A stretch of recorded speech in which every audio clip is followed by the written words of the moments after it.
In the winter of 1916, deep in the shadowed mountains of the North Carolina Appalachians, families whispered a name they were too afraid to say out loud: Silas Ward. Travelers vanished without a trace.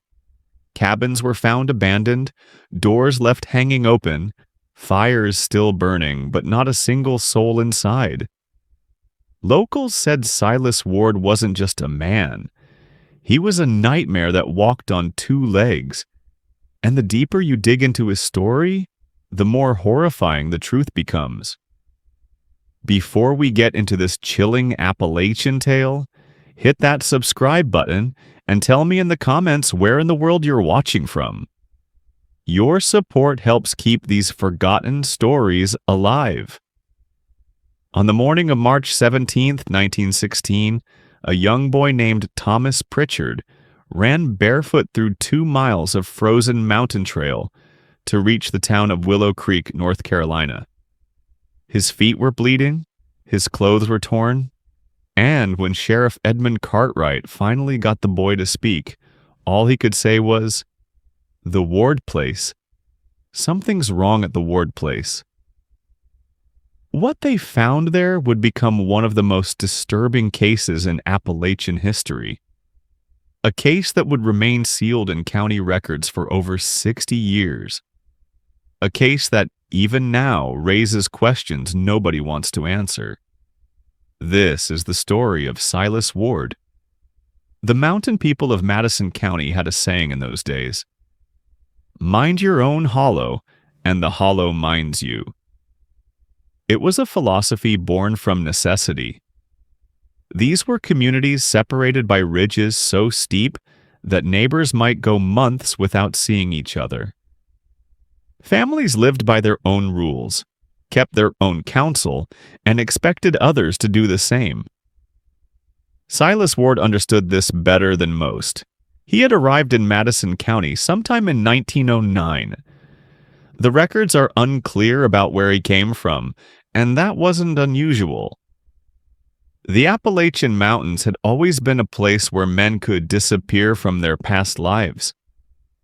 What mattered wasn't where you'd been, but whether you could survive where you were. Ward purchased 80 acres on the eastern slope of Decker Mountain, about 7 miles from the nearest settlement. The land was poor, rocky soil, dense forest, a creek that ran dry 4 months out of the year. But it was cheap, and it was isolated. He built his cabin in a clearing that couldn't be seen from any trail. Local carpenter James Finch, who sold Ward lumber that first summer, later testified that Ward had very specific requirements. The cabin had to have a root cellar at least 8 feet deep. The windows had to be small, barely wider than a man's head. And he wanted the walls double thickness, with sawdust packed between the boards for insulation. Finch thought Ward was just preparing for harsh winters. Everyone did. For the first 2 years, Silas Ward was unremarkable. He was a tall man, thin, with dark hair that he kept cut short. He spoke with an accent that some thought might be German, others Eastern European. He was polite but brief in his interactions. He paid in cash. He didn't drink. He attended church services in Willow Creek exactly twice, both times sitting in the back row, leaving before the final hymn. But he was never trouble. And in those mountains, if a man wasn't trouble, he was left alone. The first indication that something might be different about Silas Ward came in the summer of 1911, when a traveling salesman named Robert Haywood tried to walk up to Ward's cabin uninvited. Haywood sold kitchen goods, pots, pans, utensils, things any homesteader might need. He'd been working the mountain communities for 3 years and knew most families by name. When he heard about the new settler on Decker Mountain, he saw an opportunity. He never made it to the cabin. According to Haywood's later statement to the Madison County Register, He was about 100 yards from the clearing when Ward appeared on the trail ahead of him. Haywood said he didn't see where Ward came from. He was just suddenly there, holding a rifle. Ward didn't point the weapon at Haywood. He simply held it across his chest and said, "Turn around." Haywood tried to explain his business. Ward repeated, "Turn around." The salesman was experienced enough to recognize when he wasn't wanted. He walked back down the mountain. But what stayed with him, what he told people about for months afterward, was the look in Ward's eyes. Empty, Haywood called it, like looking at a man who wasn't really there. It became known around Madison County that Silas Ward didn't welcome visitors. That should have been the end of it. Mountain folk respected boundaries. But Ward's isolation was different from the usual hermit settlers. It was more than just preference. He never attended another church service after those first 2 visits. He never joined the men at the general store for the Saturday gatherings, where farmers traded news and gossip. He never participated in the timber work that brought mountain communities together each fall. When an influenza outbreak hit Willow Creek in the winter of 1912, killing 6 people and leaving dozens more weak and desperate, Ward never once came down from his mountain to offer help or ask if help was needed. He made trips to town exactly once every 3 weeks, always on a Tuesday, always alone. He would arrive just after dawn, purchase supplies from Bennett's General Store, and leave before mid-morning. Store owner Harold Bennett kept records of every transaction, a habit that would later prove crucial to understanding the timeline. Ward's purchases were consistent: 50 pounds of flour, 20 pounds of salt, 10 pounds of sugar, dried beans, coffee, and kerosene. Once every few months he would buy fabric, needles, and thread. Once a year he purchased ammunition, 30 rounds, never more. The quantities were what you'd expect for a single man living alone. And for 5 years, that's what everyone assumed Silas Ward was. A single man living alone. But in the spring of 1914, something changed. A farmer named Curtis Webb had been hunting turkey on the lower slopes of Decker Mountain when he heard something that stopped him cold. It was singing. A woman's voice, high and clear, carrying through the trees. Webb followed the sound until he could just barely see Ward's cabin through the underbrush. A woman was hanging laundry on a line stretched between 2 trees. She was young, maybe 20, with blonde hair tied back. She wore a simple blue dress, and she was singing a hymn. "What a friend we have in Jesus," in a voice that Webb later said was the prettiest he'd ever heard.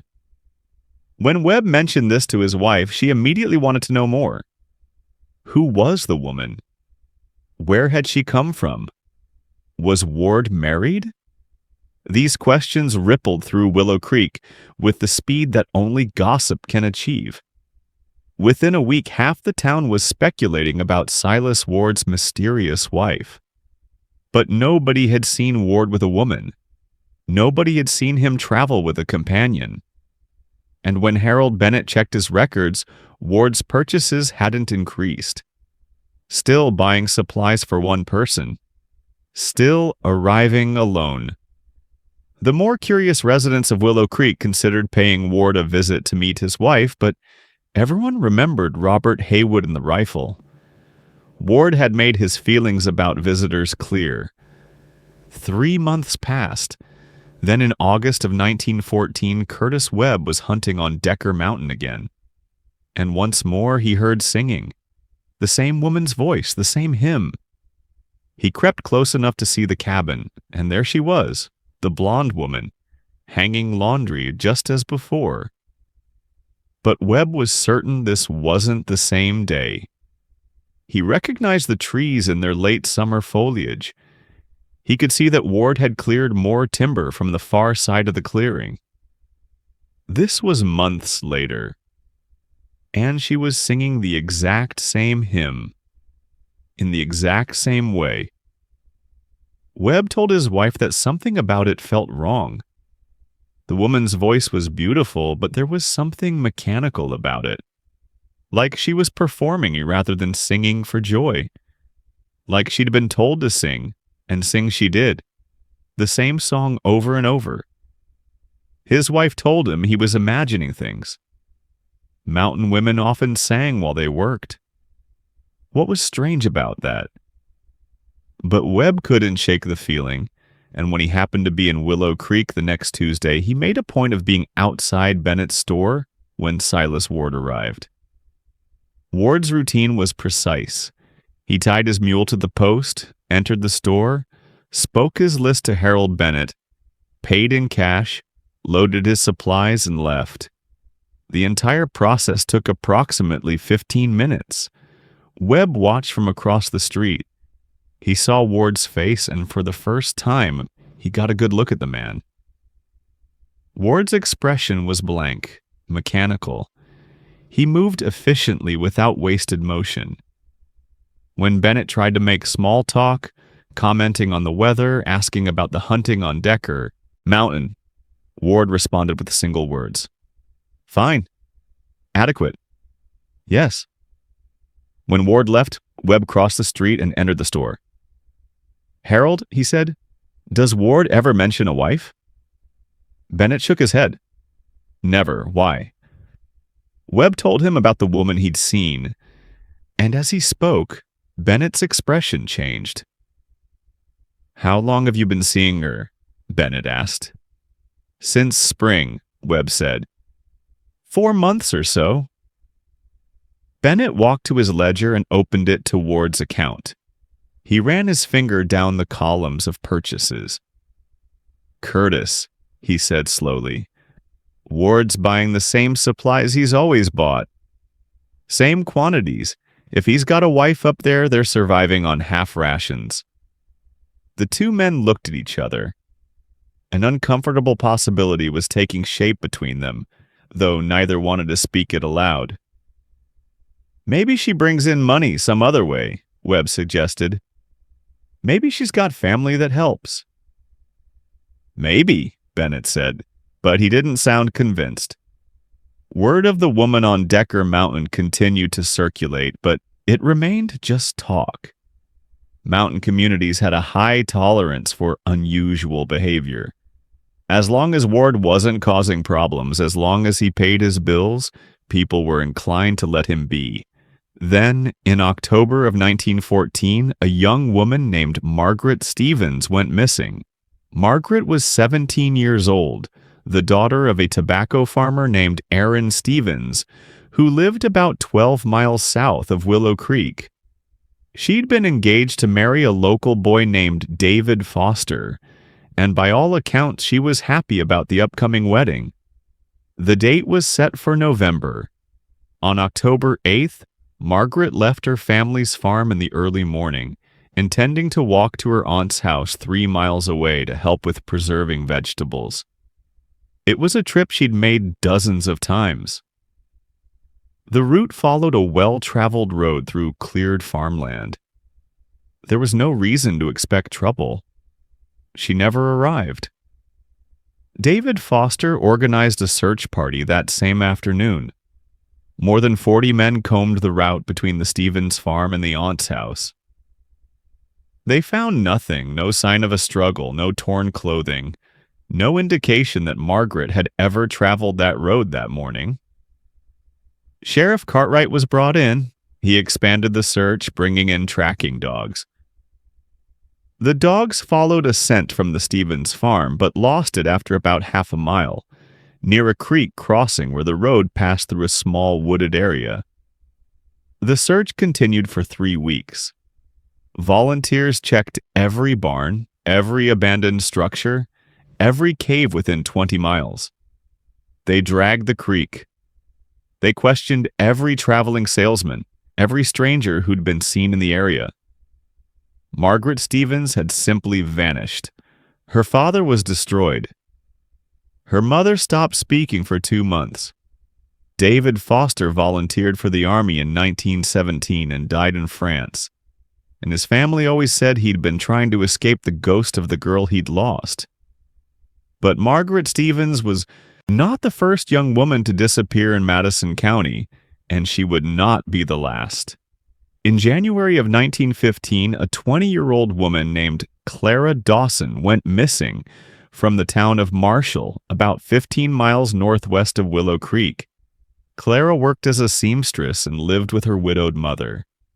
She left her home one evening to deliver a finished dress to a customer and never returned. Again, Sheriff Cartwright investigated. Again, the search yielded nothing.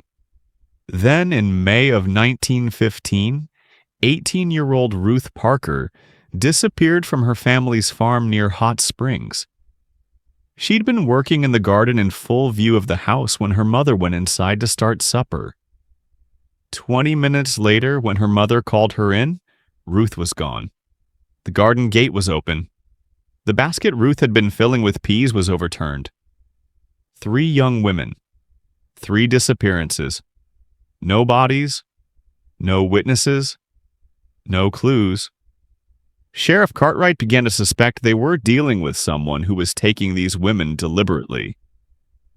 But the distances between the disappearances, 15 miles, 20 miles, suggested someone with mobility, someone who could travel the mountain roads without attracting attention. Cartwright interviewed every drifter, every traveling worker, every stranger who'd been reported in the area. He came up empty. The disappearances became a source of fear throughout Madison County. Families kept their daughters close. Women traveled in groups. An atmosphere of suspicion settled over the mountain communities. Everyone looked at their neighbors differently, wondering what secrets might be hidden behind closed doors. But nobody looked at Silas Ward. He was still just the hermit on Decker Mountain. Still making his Tuesday trips to Bennett's store. Still politely refusing all interaction beyond basic commerce. In November of 1915, Curtis Webb was hunting on Decker Mountain again. The autumn had been unusually warm, and he'd gone higher up the slopes than usual, tracking a deer. He was perhaps 2 miles from Ward's cabin when he heard it again. Singing. A woman's voice. But this time it wasn't a hymn. It was a folk song, one Webb recognized from his childhood. Black is the color of my true love's hair. He moved toward the sound, curious. The singing stopped before he could get close enough to see the cabin, but he'd heard enough to be certain. It was a different voice. Not the blonde woman. Someone else. Webb stood in the forest for a long time, thinking. Then he made his way back down the mountain. He didn't tell his wife this time. He went directly to Sheriff Cartwright.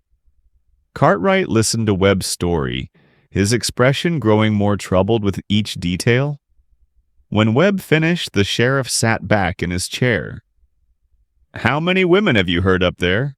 Cartwright asked. "At least 2, Webb said. "Different voices, both young. And Ward's supply purchases haven't changed?" "Harold says they're the same as always. Food for one. Man." Cartwright drummed his fingers on his desk. "You understand what you're suggesting?" "I know how it sounds," Webb said, "but something's wrong up there. I can feel it." "Feeling it isn't evidence," Cartwright said. But he was thinking about 3 missing women, thinking about the distances between their homes and Decker Mountain, thinking about the fact that Silas Ward had appeared in Madison County around the same time that strange thing started happening. "I'll look into it," Cartwright finally said, "but quietly. If Ward is involved in something, I don't want to spook him before we have proof." Cartwright began investigating Silas Ward's background. It was harder than it should have been. Ward had purchased his land through a lawyer in Asheville, paying in cash. The deed listed his previous address as Richmond, Virginia, but when Cartwright telegraphed the Richmond police, they had no record of anyone by that name. Ward's accent suggested foreign birth, but there was no immigration record, no passport, no naturalization papers. For all practical purposes, Silas Ward hadn't existed before 1909. That alone wasn't proof of wrongdoing. Many men in the mountains had invented new identities to escape debt, family obligations, or trouble with the law. But combined with Curtis Webb's observations and the missing women, it was enough to make Cartwright nervous. In December of 1915, Cartwright made the decision to visit Ward's cabin personally. He didn't go alone. He brought Deputy Frank Morrison, a capable man who'd served as a lawman for 12 years. They rode up Decker Mountain on a cold Tuesday morning, timing their arrival for when Ward should have been in town. Cartwright wanted to look around without confrontation. If they found something suspicious, they could return with a warrant. But when they emerged into the clearing, Silas Ward was there, standing in front of his cabin. He'd known they were coming. Somehow, despite their careful approach, despite the fact that he should have been in Willow Creek, Ward had known. He stood perfectly still, watching them. His rifle was leaning against the cabin wall, clearly visible but not in his hands. A strategic positioning that was neither threatening nor unprepared. Cartwright dismounted. "Mr. Ward, I'm Sheriff Edmund Cartwright. This is Deputy Morrison. We'd like to ask you a few questions." Ward said nothing. "May we approach?" Cartwright asked, maintaining formality. Ward gave the smallest nod. The two lawmen walked forward, stopping about 10 feet from the cabin. Up close, Cartwright got his first good look at Silas Ward. The man was probably in his 40s, though his face had a timeless quality that made age hard to determine. His dark eyes held no emotion, no curiosity about why a sheriff had come to his property. "We've had reports of women in your property," Cartwright said. "We'd like to know who they are." "No women here," Ward said. His accent was indeed foreign, though Cartwright couldn't place it. "Witnesses have heard singing," Cartwright pressed. "Female voices coming from this area." "Sound carries in mountains," Ward said. "Perhaps they heard someone from another cabin." "There are no other cabins within 2 miles of here," Morrison said. Ward shrugged slightly. "Then they were mistaken." Cartwright felt his frustration building. Ward's answers were reasonable, but there was something off about his demeanor. He showed no concern about being questioned by law enforcement, no curiosity about why they were there, no offense at the implied accusation. "Mr. Ward, 3 young women have gone missing in Madison County over the past year. I'm trying to find them. If you know anything—" "I know nothing about missing women," Ward interrupted. "I live alone. I mind my own affairs." "Then you won't mind if we look inside your cabin," Cartwright said. For the first time, Ward's expression changed, not to anger or fear, but to something like amusement. "Do you have a warrant, Sheriff?" Cartwright didn't. "I could get one." "Then get one," Ward said. "Until then, leave my property." Morrison's hand had moved to his revolver. "Now, hold on." "Frank," Cartwright said quietly. He'd been a sheriff long enough to know when to push and when to retreat. They were 2 men, armed, but they were also miles from help, on a property that Ward knew intimately. And there was something about the way Ward stood there, completely calm, that suggested he was not a man who could be intimidated. "We'll be back," Cartwright said. Ward nodded once. "With warrant, you are welcome." The two lawmen mounted their horses and rode down the mountain. Neither spoke until they were well away from the cabin. "Something's wrong with that man," Morrison finally said. "Did you see his eyes?" "I saw them," Cartwright said. "So what do we do?" Cartwright was quiet for a moment. "We get a warrant, we get more men, and we go back." But getting a warrant proved more difficult than Cartwright expected. Judge Harlan Gibbs, who presided over Madison County, was a cautious man who respected property rights. When Cartwright explained his suspicions, Gibbs was skeptical. "You have a foreign man who wants privacy," Gibbs said. "That's not a crime. You have witnesses who heard singing. That's not a crime. You have missing women, yes, but nothing connecting them to Mr. Ward except proximity. Proximity isn't evidence." "Your Honor, I know something's wrong up there," Cartwright insisted. "What you know and what you can prove are different things," Gibbs said. "Bring me something concrete and I'll sign your warrant. Until then, Mr. Ward's rights are as protected as anyone else's." Cartwright left the judge's chambers furious. He knew the law was right. You couldn't invade a man's property based on feeling. But he also knew, with a certainty that went beyond logic, that Silas Ward was connected to those missing women. He just had to prove it. For the next 2 months, Cartwright kept Ward under surveillance. He had deputies ride past the trail to Ward's cabin at irregular times, looking for anything unusual. He personally reviewed every missing persons report from the past 5 years, looking for patterns. And he went back through Harold Bennett's records, studying Ward's purchases with obsessive detail. The pattern was consistent, almost mechanical. Every 3 weeks, the same supplies, the same quantities. For more than 6 years with only minor variations. But then Cartwright noticed something. In November of 1914, 1 month after Margaret Stevens disappeared, Ward had purchased 10 yards of fabric. Not unusual by itself, but he'd also purchased needles, thread, and buttons, items for making clothing. In February of 1915, 1 month after Clara Dawson disappeared, Ward had purchased 15 yards of different fabric, again with needles and thread. In June of 1915, 1 month after Ruth Parker disappeared, another fabric purchase. The quantities were wrong for one person. They suggested Ward was making clothes for multiple people. But if he was feeding multiple people, why hadn't his food purchases increased? Unless he wasn't feeding them enough. Unless the women Curtis Webb had heard singing were slowly starving. Cartwright took this pattern to Judge Gibbs. It still wasn't enough for a warrant. "Buying fabric isn't evidence of kidnapping," Gibbs said. "Maybe he's making quilts. Maybe he's selling clothes. Maybe he has family that visits." "Your Honor."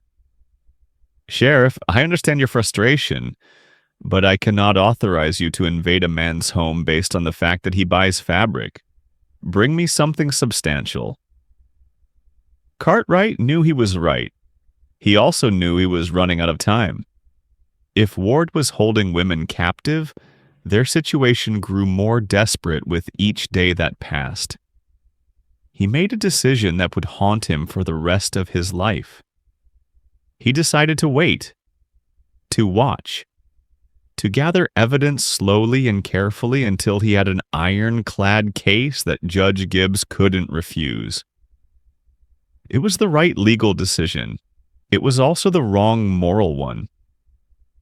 Because while Cartwright waited, while he documented purchase patterns and interviewed witnesses and built his case, terrible things were happening in that cabin on Decker Mountain. Things that, if he'd acted sooner, might have been prevented. But in February of 1916, Cartwright's investigation was stalled. Ward continued his routine unchanged. No more women disappeared. which Cartwright took as either a good sign or evidence that Ward knew he was being watched. The winter was harsh, with heavy snows that made the mountain trails impassable for weeks at a time. And then spring came. On March 12, 1916, a 19-year-old woman named Elizabeth Foster went missing from the town of Walnut. She was the cousin of David Foster, the man who'd been engaged to Margaret Stevens.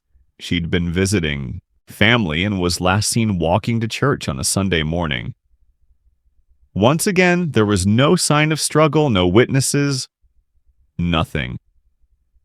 But this time, Cartwright acted immediately. He didn't care about warrants anymore.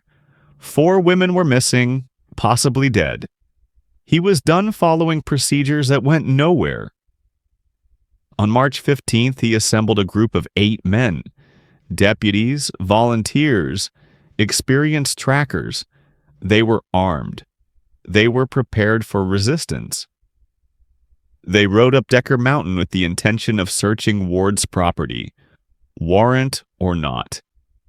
If Ward refused, they would search anyway and deal with the legal consequences later. But when they emerged into the clearing, the cabin was empty. The door stood open. Frost had formed on the threshold. It was clear no one had been there for days. Cartwright and his men searched the cabin. It was sparse inside: a table, 2 chairs, a narrow bed, shelves with supplies. Everything was organized with almost military precision. There was no clutter, no personal items, nothing that suggested Silas Ward had any life beyond basic survival. The root cellar was locked with a heavy padlock. They broke it open. Inside, they found potatoes, carrots, and turnips in storage bins. Jars of preserved vegetables lined makeshift shelves. At the back of the cellar, hidden behind the storage bins, they found a wooden trapdoor set into the earthen floor. Deputy Morrison lifted the trapdoor. A ladder descended into darkness. "Get a lantern," Cartwright said quietly. They lit 2 lanterns, and Cartwright climbed down first. The ladder went down about 12 feet, far deeper than the root cellar above. At the bottom, Cartwright found himself in a chamber that had been dug out of the earth and reinforced with timber. The chamber was approximately 20 feet long and 12 feet wide. The ceiling was just high enough for a man to stand upright, and it was empty. But it hadn't always been empty. Along one wall, they found metal rings bolted into the wooden support beams. 4 sets of them, evenly spaced. On the floor beneath the rings were dark stains. Blood, Cartwright thought, though he couldn't be certain in the lantern light. There was a small table against the far wall.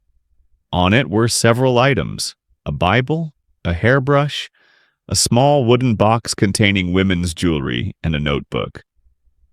Cartwright opened the notebook with trembling hands. What he found inside would answer some questions about Silas Ward while raising many more. The notebook was a record, written in neat handwriting with what looked like German or Austrian influence. It was written in English, but the sentence structure was off, foreign. The first entry was dated October 15, 1914. Subject 1 acquired successfully. Age approximately 17. Physical condition good. Will begin observations. October 15, 1914. 1 week after Margaret Stevens disappeared. Cartwright felt sick as he turned the pages. There were entries for 4 subjects, each corresponding to the disappearances. The entries were clinical, detached, recording what appeared to be observations of behavior, responses to various conditions, physical changes over time. It read like a medical experiment journal, like the women were laboratory animals rather than human beings. But the entries stopped abruptly in February of 1916. The final entry simply said, "Experiment concluded. Disposal required. We'll relocate. Cartwright stood in that underground chamber, reading by lantern light, and understood that they were too late. Whatever Ward had done to those women, it was finished, and Ward himself was gone. They searched the property for the rest of the day and found nothing else. No bodies, no indication of where Ward had gone. But as the sun was setting and Cartwright's men were preparing to leave, young Thomas Pritchard came running up the trail, barefoot and bleeding. The boy was 11 years old, the son of a farmer who lived about 3 miles from Ward's property. He was crying, barely coherent. "The Ward place," he kept saying. "Something's wrong at the Ward place." Cartwright knelt down. "Thomas, we're at the Ward place. What did you see?" "No," the boy sobbed. "The other place? The other one." The men looked at each other. "What other place?" Cartwright asked gently. Through his tears and gasping breaths, Thomas told them. Thomas Pritchard had been checking his father's trap lines that morning, following a creek that wound through a narrow hollow about half a mile from their farm. It was something he'd done dozens of times, and he knew the territory well. But that morning he'd seen footprints in the mud near the creek bank. Fresh prints, made within the last day or two. Large prints, a man's boots. The prints led off the trail into thick underbrush. Thomas knew he shouldn't follow them. His father had always warned him about going off established paths. But he was curious and 11 years old, and he made the decision that children always make in stories like this. He followed the prints. They led him through almost a quarter mile of dense forest, up a slope he'd never explored before. And then, in a small clearing hidden by a rock outcropping, he found it. Another cabin. It was smaller than Ward's main cabin, more roughly constructed. It looked abandoned. The windows were boarded up. The door was closed. But Thomas had seen smoke from the chimney that morning. Someone had been there recently. He should have run then. Every instinct told him to run, but he was 11 and curious, and he wanted to see inside. He approached the door. It wasn't locked. It swung open with a creak. The smell hit him first. Thomas would later tell Sheriff Cartwright that it was like the time a deer died near their barn in summer and they didn't find it for 3 days. That sweet, rotten smell that made your stomach turn. But he'd come this far. He stepped inside. The cabin's interior was dim, with only a little light filtering through cracks in the boarded windows. Thomas's eyes adjusted slowly. He could make out a table, some chairs, a fireplace. And then he saw the corner. At first he thought they were dolls. Strange, life-sized dolls arranged in sitting positions against the wall. But as his eyes adjusted further, he realized they weren't dolls. They were women. 4 of them. Thomas screamed and ran. He ran through the forest, fell, got up, ran again. He ran until he reached his family's farm, then kept running to get help. By the time he reached Ward's main cabin and found Cartwright's search party, he'd been running for almost 2 hours. Now, as the sun set on March 15th, Sheriff Edmund Cartwright stood with his men in the hidden clearing, looking at the smaller cabin.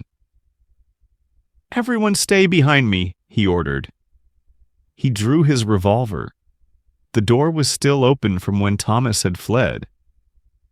Cartwright approached slowly, covering his nose and mouth with his sleeve against the smell. He stepped inside. The light was fading, but he could see them clearly. 4 young women seated against the far wall. They were dressed in simple dresses, their hair brushed and arranged. Their hands were folded in their laps. At first glance, they looked almost peaceful, like they were sleeping. But they weren't sleeping. They were dead. and they'd been dead for several days. Cartwright forced himself to move closer to examine them despite his horror.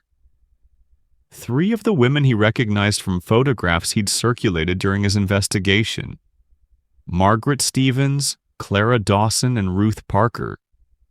The 4th woman, he would later learn, was Elizabeth Foster. They'd all died from starvation. The medical examiner who later examined the bodies estimated they'd been without adequate food for months. Their final days had been spent growing weaker, their bodies consuming themselves until they simply couldn't continue. But that wasn't the worst part. The worst part was that they'd been positioned. After death, Ward had arranged their bodies carefully, dressed them, styled their hair, placed them in sitting positions against the wall. He'd pose them like dolls in a dollhouse. And on the table in the center of the room, Cartwright found another notebook. This one was different from the journal they'd found in the underground chamber. This wasn't clinical observations. This was something else entirely. It was filled with drawings. Detailed, skilled sketches of the 4 women in various poses. Some showed them standing, others sitting, some lying down. The drawings were dated, spanning from October 1914 to February 1916. They documented the women's physical decline. The early drawings showed healthy, robust young women. As the dates progressed, the drawings showed them growing thinner, more frail. The final drawings, dated just days before Ward disappeared, showed figures that were skeletal, barely recognizable as human. Ward had been documenting their starvation, methodically, artistically.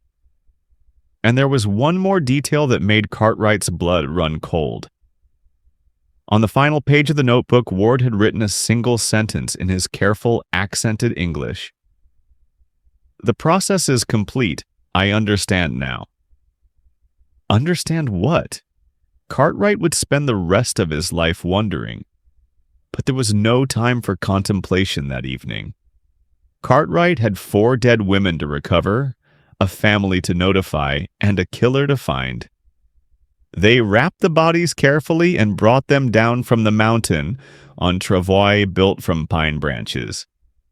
It took hours. By the time they reached Willow Creek, it was past midnight. The town was in chaos. Word had spread that the missing women had been found, and families were gathered outside the sheriff's office, desperate for news. Cartwright had to tell Aaron Stevens that his daughter was dead, had to tell Clara Dawson's mother, had to tell Ruth Parker's family, had to tell Elizabeth Foster's cousin that she'd been alive for days after disappearing, starving in a hidden cabin while Cartwright had waited for legal permission to act. That last notification was the hardest. Cartwright believed, and would believe for the rest of his life, that Elizabeth Foster might have been saved if he'd raided Ward's property earlier, if he'd ignored legal procedure and trusted his instincts.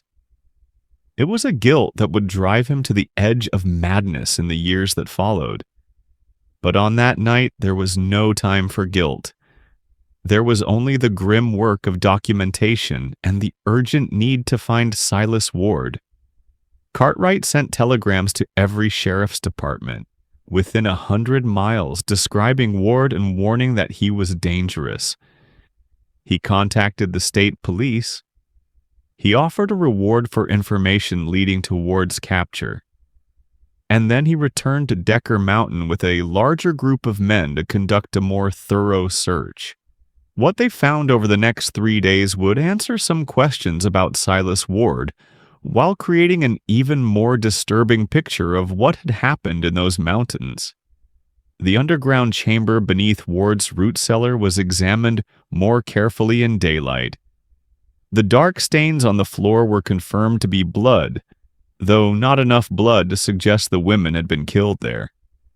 The metal rings bolted to the support beams showed wear marks consistent with rope or chain restraints.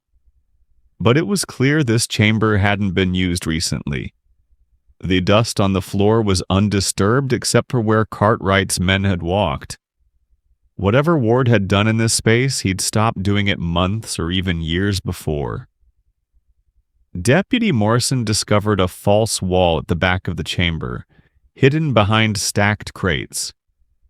Behind it was a second, smaller room. This room contained items that suggested Ward's activities went back much further than anyone had suspected. There were journals, 7 of them, in addition to the 2 they'd already found. Each documented subjects with the same clinical detachment. Based on the dates, Ward had been taking women since at least 1905, years before he'd even arrived in Madison County,